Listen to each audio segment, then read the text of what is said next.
বিষ্ণুই বর্ণনা করলেন, আমি বাইতুল মাকদাস দেখেছি মাঝরাতে, লক্ষাধিক নবীকে নিয়ে নামাজের ইমামতি করেছি, 7 আকাশ দেখেছি, আল্লাহর আরশ দেখেছি, আল্লাহর সাথে কথা বলেছি, আবার ফজরের আগেই মক্কায় ফিরে এসেছি। সবাইকে খাইছি মুহাম্মদের মাথার তার ছিঁড়ে গেছে। নাউজুবিল্লাহ। আবু জাহেল, উতবা, সাইবা সবাই মিলে একটা সুযোগ পেল, বলল এতদিন আমরা আবু বকররে বুঝাইতে পারি না, আজকে মুহাম্মদ যে গাঁজাখুরি কথা বলে এটা বললে আবু বকররে আমাদের দলে নিয়ে আসা যাবে। সবাই সাইয়েদনা আবু বকরের কাছে যায়, যে বলে আবু বকর জানো নাকি তোমার নবী নতুন কথা আমদানি করেছে? কি বলেছে আমার নবী? তোমার নবী বলে মাঝরাতে বাইতুল মাকদাস গিয়েছে। বাইতুল মাকদাস তখন দ্রুতগামী ঘোড়া দিয়ে ছুটলেও যেতে লাগে 15 দিন। অ্যাবাউট টার্ন কাম ব্যাক, ফিরে আসতে আরো 15 দিন। মোট কয় দিন? 1 মাস। যেতে আসতে 1 মাস। তোমার নবী মাঝরাতে নাকি বাইতুল মুকাদ্দাসে ইমামতি করছে, 7 আকাশ ঘুরেছে, আল্লাহর আরশ দেখেছে, আল্লাহর সাথে কথা বলেছে, আবার ভোর হওয়ার আগে নাকি মক্কার জমিনে ফিরে এসেছে। আবু বকর বললেন আসলেই কি আমার নবী এই কথা কইছে? সবাই এক বাক্যে বলে হ্যাঁ, তোমার নবী মুহাম্মদ এই কথা বলেছে। আবু বকর দ্ব্যর্থহীন কণ্ঠে ঘোষণা করে দিলেন, আমার নবী যদি এই কথা বলে থাকে, আমার নবী সত্য বলেছে, সত্য বলেছে, তিনি কখনো মিথ্যা বলতে পারে? বিশ্বনবী খুশি হয়ে গেলেন, সাইয়েদনা আবু বকরের জন্য দোয়া করে দিলেন, আর বললেন আবু বকর আনতা লাস্তা আবু বকর ফাকাত, আজকে থেকে তুমি শুধু আবু বকর নও, আজকে থেকে তুমি আবু বকর সিদ্দিক। সিদ্দিক সত্য গ্রহণে, সত্য প্রকাশে, সত্য মানার ক্ষেত্রে আপোষী, কোনো আপোষ নাই। চিল্লায় কোন ঠিক কিনা? সে আল্লাহ বললেন ওয়াযকুর ফিল কিতাবি ইব্রাহিম ইন্নাহু কানা সিদ্দীকান নাবিয়্যা। ও নবী, আপনার এই কোরআনের ভেতরে আমার খলিলের নামটা রাখেন, কারণ আমার খলিল যেন তেন কোনো নবী নয়, সাধারণ পয়গম্বর নয়, আমার নবী ইব্রাহিম হলো সিদ্দীক, সত্য প্রকাশে আপোষী। এজন্য আল্লাহ খুশি হয়ে ওনার একটা টাইটেল দিলেন, টাইটেলটা হলো খলিল। ওয়াত্তাখাযাল্লাহু ইব্রাহিমা, চিল্লায় বলেন ওয়াত্তাখাযাল্লাহু ইব্রাহিমা, আমি ইব্রাহিমকে খলিল বানিয়েছি। খলিল মানে দোস্ত। খলিল মানে কি? আল্লাহ দুনিয়ার একজনের দোস্ত বানায়। কি মজার ব্যাপার, কেমন লাগে তার কাছে শুনতে? সুবহানাল্লাহ বলবেন না? ওনারে বানাইলেন খলিল, আর বিশ্বনবীরে বানাইলেন হাবিব। সুবহানাল্লাহ পড়েন। বাপ বেটা সব নিয়ে গেছে। সাইয়েদনা ইব্রাহিম হচ্ছেন বাবা, আর বিশ্বনবী ছেলে। বিশ্বনবীর অনেক উপরের পুরুষ হচ্ছে সাইয়েদনা ইব্রাহিম। তো এটা পর্দাদা না, বাবা না? বিশ্বনবী বলতেন আনা দাওয়াতু আবি ইব্রাহিম, আমি নবীরে বেনাসানাসি করব, আমি তো ইব্রাহিম আলাইহিস সালামের দোয়ার ফসল। উনি যদি মক্কায় দাঁড়িয়ে দোয়া না করতেন, আমার বিশ্বনবীর জন্ম হতো না। সুবহানাল্লাহ পড়েন। এজন্য বাবা হলো খলিল, ছেলে হলো হাবিব। খলিল মানেও বন্ধু, হাবিব মানেও বন্ধু। খলিল মানে এমন বন্ধু যে বন্ধু আল্লাহরে খুশি করার জন্য কাজ করে, আর হাবিব মানে এমন বন্ধু যারে খুশি করার জন্য আল্লাহ নিজে কাজ করে। কার পাওয়ার বেশি? হাবিবের কয়েক ডিগ্রি বেশি। সুবহানাল্লাহ পড়েন। তার মানে বাপ বেটা, বাবা হলো খলিল, ছেলে হলো হাবিব। এই বাপ বেটার মধ্যে অনেক বিষয়ে মিল আছে না নাই? হাদিস কোরআনে খুঁজলে আপনি অনেকগুলো মিল পাবেন। আজকে 7টা মিলের কথা শোনাবো। সাইয়েদনা ইব্রাহিম আলাইহিস সালাম আর বিশ্বনবীর মাঝে 7টা মিল খুঁজে পাওয়া যায়। চিৎকার করে বলেন কয়টা? শুনবেন? কষ্ট হচ্ছে? ঘুমে ধরছে? রাত তো অনেক হয়ে গেল, সর্বনাশ 11টা। হ্যাঁ, শুনবেন? কতক্ষণ? সারা রাত? তাকবীর পড়া যাবে? হ্যাঁ, জোরে না আসতে? ভাগাভাগি করে দেন। শুরুতে বিবাহিতরা দেন, তারপর অবিবাহিতরা দেন, তারপর সবাই দেন। দেবেন? বিবাহিত কারা কারা আসছেন দেখি? ঘটন নাকি? অবিবাহিত নাই এলাকায়? হ্যাঁ, কম। বরকতের এলাকা। আলহামদুলিল্লাহ। দেখি অবিবাহিত কারা কারা আসছে? এগুলা এলো কই থেকে আবার? 2 হাত করে তুলছে না? একা দেখা। ঠিক আছে, মাশাআল্লাহ। শুরুতে বিবাহিতরা দেন, এরপর অবিবাহিতরা দিয়ে। শুরুতে বিবাহিতরা রেডি হন। আমি লিল্লাহি তাকবীর বললে আল্লাহু আকবার। গলা ধার দিতেছে অনেকে। বিবাহিতরা রেডি? দেখবো কাদের পারফরমেন্স কেমন। বিবাহিতরা পড়েন লিল্লাহি তাকবীর। অনেক আওয়াজ, সংখ্যায় বেশি আছে। এবার অবিবাহিতদের পালা। হ্যাঁ, অবিবাহিতরা রেডি? দেখি কি অবস্থা। এবার অবিবাহিতরা দাও লিল্লাহি তাকবীর।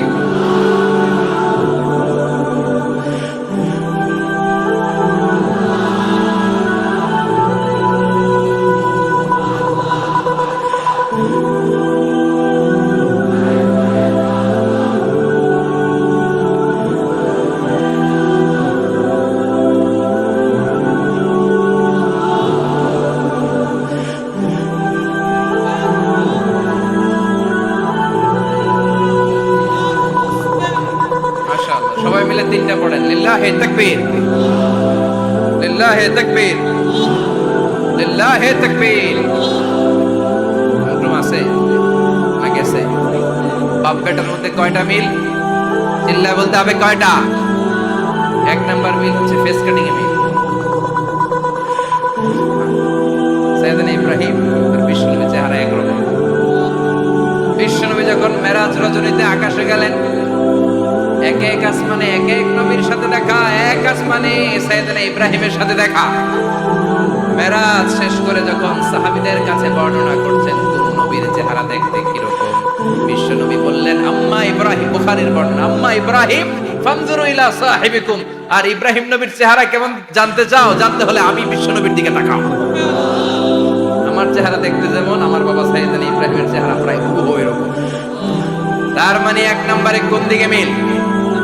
চেহারাতে মিল, ফেস কাটিং এ মিল। চিল্লায় কোন ঠিক কিনা?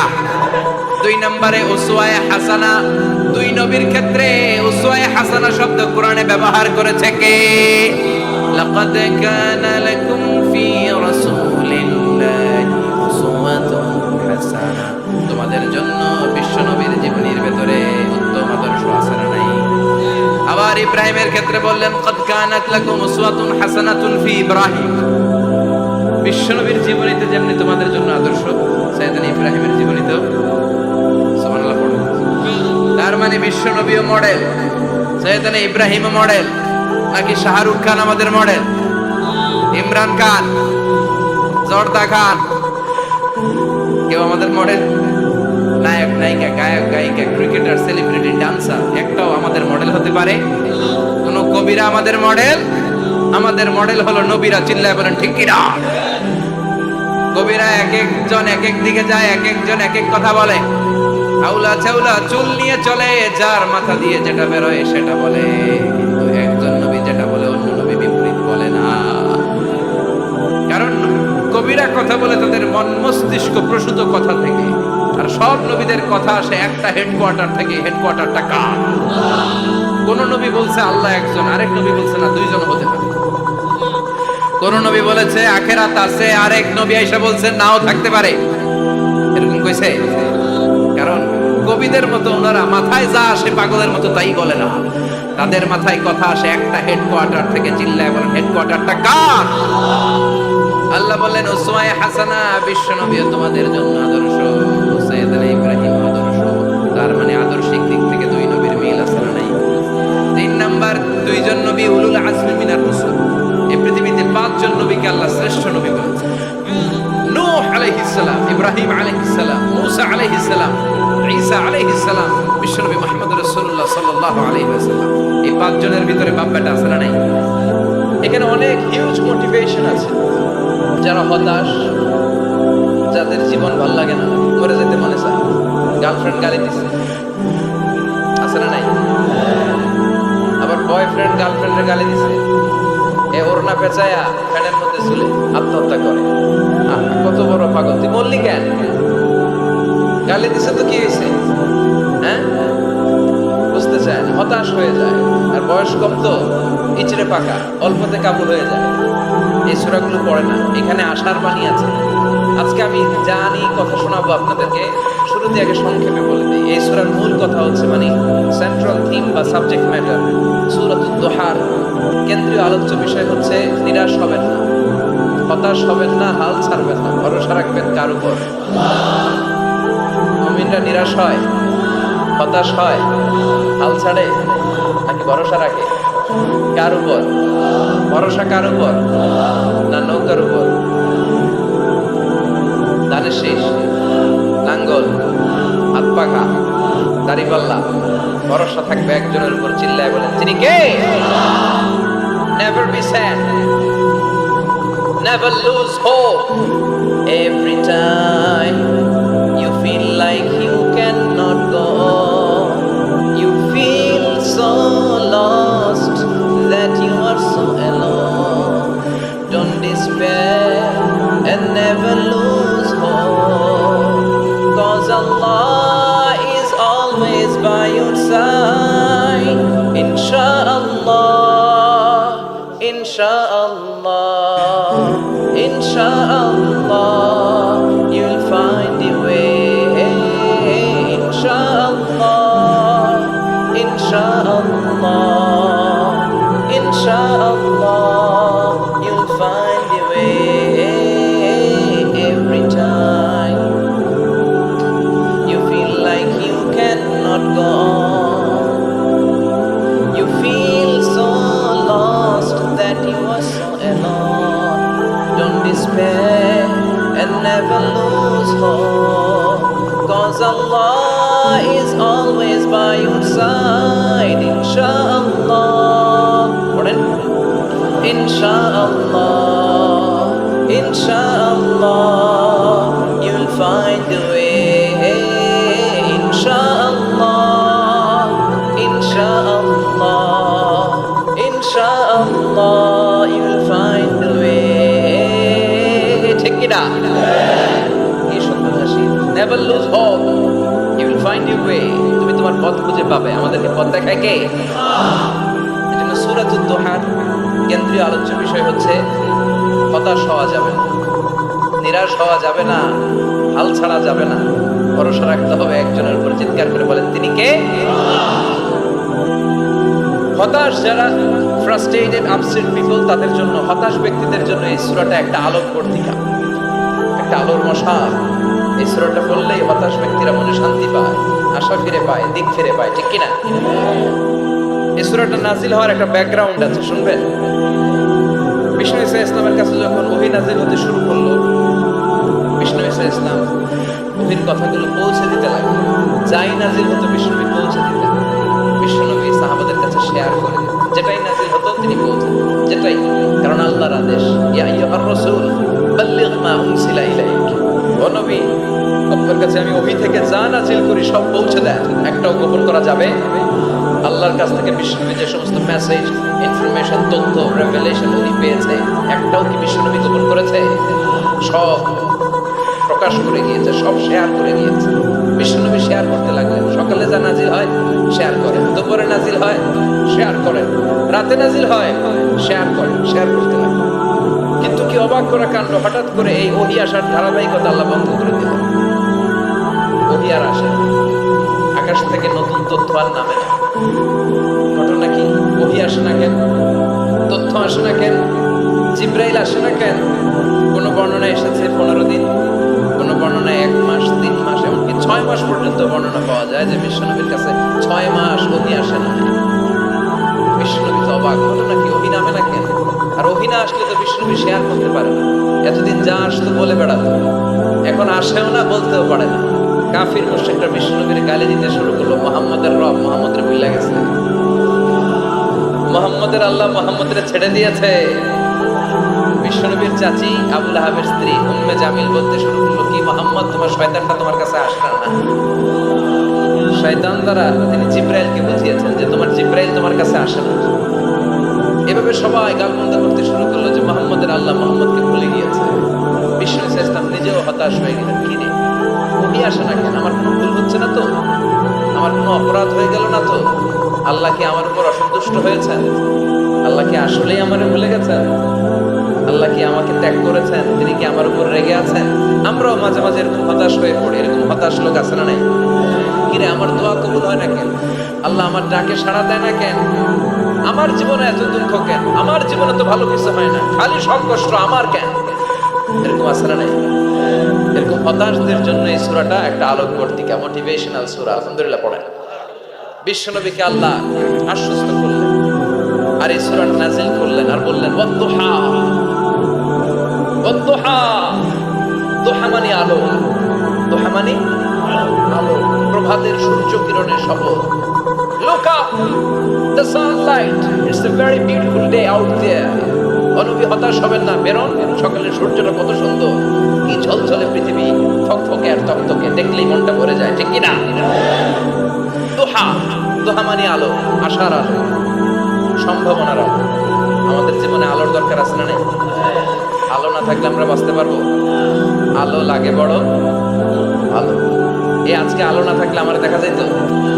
এজন্য কোরআনকে আল্লাহ আলো বলেছে। কোরআনকে কি বলেছে? কিতাবুন আনজালনাহু ইলাইকা লিতুখরিজান নাসা মিনাল যুলুমাতি ইলান নূর। Muhammad, I've revealed this holy Quran unto you to lead the mankind out of darkness into the light. অন্ধকার থেকে লাইট, লাইট মানে কি? আলো, আলোর দিকে নেওয়ার জন্য কোরআন পাঠিয়েছে। আবার বিশ্বনবীকেও আল্লাহ নূর, নূরের সাথে তুলনা করেছেন। আবার বিশ্বনবী আল্লাহর কাছে নূর চাইতেন, বলতেন আল্লাহ আমার ডানে আলো দাও, আমার পায়ে আলো দাও, আমার সামনে আলো দাও, পিছনে আলো দাও, উপরে আলো দাও, নিচে আলো দাও, আমার দেহে আলো দাও, আমার মাংসপেশির ভিতরে আলো দাও, আমার হাড্ডির ভিতরে আলো দাও, আমার জন্য তুমি আলো দাও। পড়েন আমিন। এজন্য আলো ছাড়া বেঁচে থাকা অসম্ভব।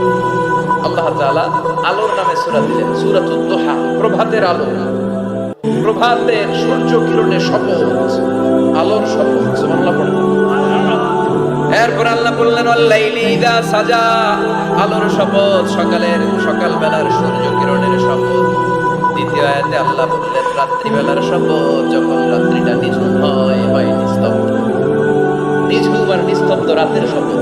তাহলে আল্লাহ আলোর কসম কাটলেন, তারপরে অন্ধকারের কসম কাটলেন, ঠিক কিনা? আলো দ্বারা মূলত আল্লাহ তাআলা ওহীর আগমনকে বুঝিয়েছে, আর অন্ধকার দ্বারা আল্লাহ তাআলা ওহীর অনুপস্থিতি বুঝিয়েছে। এটা দিয়ে আল্লাহ বুঝাতে চাইলেন, ও নবী, কাফির মুশরিকরা আপনারা গালি দেয়, ওরা বলে যে আমি আপনার ভুলে গেছি, আমি আপনার ত্যাগ করেছি, আমি আপনার প্রতি অসন্তুষ্ট। না না, আমি ইচ্ছা করে ওহী পাঠাই না, কারণ সব সময় আলো থাকলে ভালো লাগে না, কিছু সময় অন্ধকারের দরকার আছে না নাই? বুঝে শুনে উত্তর দিয়ে। 24 ঘন্টা আলো, 365 দিন খালি আলো আলো আরো আলো। যদি সূর্যের আলো সব সময় থাকে 365 দিন, ভালো লাগবে? রাতে ঘুমাবেন কেউ? আবার সব সময় ঘুটঘুটে অন্ধকার, আলো নাই, ভালো লাগে? ক্ষেত খামারে চাষ করা লাগবে না, বাজারে যাওয়া লাগবে না। তার মানে আলোরও দরকার আছে, অন্ধকারেরও দরকার আছে। এটা দিয়ে আল্লাহ বুঝাতে চাইলেন, নবী, ওহী নাজিল করার জন্য দরকার আছে, মাঝে মাঝে ওহী বন্ধ রাখা আপনার বিশ্রাম দেওয়ারও দরকার আছে। চিৎকার করে বলেন আল্লাহু আকবার। এজন্য আল্লাহ বললেন ওয়াদ-দুহা ওয়াল-লাইলি ইযা সাজা মা ওয়াদ্দা'আকা রাব্বুকা ওয়া মা ক্বালা ওয়ালাল আখিরাতু খায়রুন লাকা মিনাল উলা। সুবহানাল্লাহ। ও নবী, প্রভাতের সূর্য কিরণের শপথ, নিঝুম নিস্তব্ধ রাত্রিবেলার শপথ, আলো আর অন্ধকারের শপথ করে আমি বললাম, আপনার প্রভু আপনারে ভুলে যায় নাই, আপনার উপর অসন্তুষ্ট হয় না। আমি আল্লাহ ইচ্ছা করে ওহী বন্ধ রেখেছি, কারণ ওহীর একটা পাওয়ার আছে। বারবার ওহী রিসিভ করলে আপনার স্নায়ু এটা সহ্য করতে পারবে না, আপনার দেহ এটারে বরদাস্ত করতে পারবে না। নবী, আমি আপনার প্রতি এত রহম দিল, এত ভালোবাসি, বারবার ওহী নিতে নিতে আপনার যে কষ্ট হয়, এই কষ্টটা আমার আল্লাহর সহ্য হয় না। এজন্য আমি আল্লাহ ইচ্ছা করে কিছুদিন ওহী বন্ধ রাখছি। সুবহানাল্লাহ পড়েন। তার মানে এই নয় যে আমি আপনারে ভুলে গিয়েছি, আমি আপনারে ছেড়ে দিয়েছি। আরে নবী, আমি তো আমার নামের সাথে আপনার নামকে জুড়ে দিয়েছি। লা ইলাহা ইল্লাল্লাহ মুহাম্মাদুর, যেখানে আমার আল্লাহর নাম সেখানেই বিশ্ব নবীর নাম আছে না নাই? আযান যখন দেই আল্লাহু আকবারের পরে বিশ্ব নবীর নাম আছে না নাই? একামতে আছে না নাই? আবার আল্লাহর জন্য যখন সালাত আদায় করি, শেষ বৈঠকে বিশ্ব নবীর উপর দরুদ আছে না নাই? রাফা'না লাকা যিকরাক, ও নবী, আপনার নামকে আমি অনেক উপরে তুলে ধরেছি। আমার নাম যেখানে, আপনার নাম ওইখানে, গোটা বিশ্বব্যাপী আপনার নাম ছড়ায় যাবে। ওরা আপনারে গালি দেয় কবি বলে, ওরা গালি দেয় গণক বলে, ওরা বলে আপনি আপনার লেস কাটা। আসলে যারা আপনারে গালি দেয় ওরাই লেস কাটা। ওরা আপনারে বলে আপনি নির্বংশ, আপনার ছেলেগুলো বেঁচে নাই, মেয়ে বেঁচে আছে, আপনার নাম নেয়ার কেউ থাকবে না। ওই আবু জাহেল, উতবা, সাইবা, ওদের নাম নেয়ার কেউ থাকবে না। আপনি লেস কাটা নন, আপনি নির্বংশ নন। ইন্না শানিয়াকা, চিল্লায় বলেন ইন্না শানিয়াকা। যারা আপনারা গালি দেয়, যারা আপনারা নিয়ে কটু কথা বলে, ওরাই লেস কাটা, ওরাই নির্বংশ। ওদের বংশকে আমি আল্লাহই নির্বংশ করে ছাড়ি। চিল্লায় বলেন ঠিক কিনা? ও নবী, মা ওয়াদ্দাআকা রাব্বুকা ওয়া মা ক্বালা। আপনার রব আপনারে পরিত্যাগ করে নাই, আপনারে ভুলে যায় নাই, আপনারে ছেড়ে দেয় নাই। আপনার রব ইচ্ছা করেই ওহী নাযিল বন্ধ করে রেখেছে। আমি ইচ্ছা করেই আপনারে প্রেসার দিতে চাই নাই গো নবী, কারণ ওহী রিসিভ করা অনেক কঠিন। এটা আস্তে আস্তে আপনি অভ্যস্ত হবেন। সুবহানাল্লাহ পড়ে। ওহীর একটা পাওয়ার আছে না নাই? আমরা তো কি মজায় মজায় কোরআন পাইছি। এই যে কি সুন্দর কোরআন নিয়ে বসে পড়ি, তাফসীর করি, কি মজার কোরআন। এই কোরআনটা রিসিভ করতে যে বিশ্বনবীর কত কষ্ট হয়েছে। এই কোরআনকে আল্লাহ বলেছেন এটা কাওলান সাকিলা, very heavy and weighty word. এটা অনেক ওজনওয়ালা কথা। ইন্না সানুলকি আলাইকা কাওলান, এটার অনেক ওজন। এই কোরআনটা যদি পাহাড়ের উপরে নাজিল করা হতো, পাহাড়গুলো দুমড়ে মুচড়ে ভেঙে টুকরো টুকরো হয়ে খান খান হয়ে যেত। ঠিক কি না?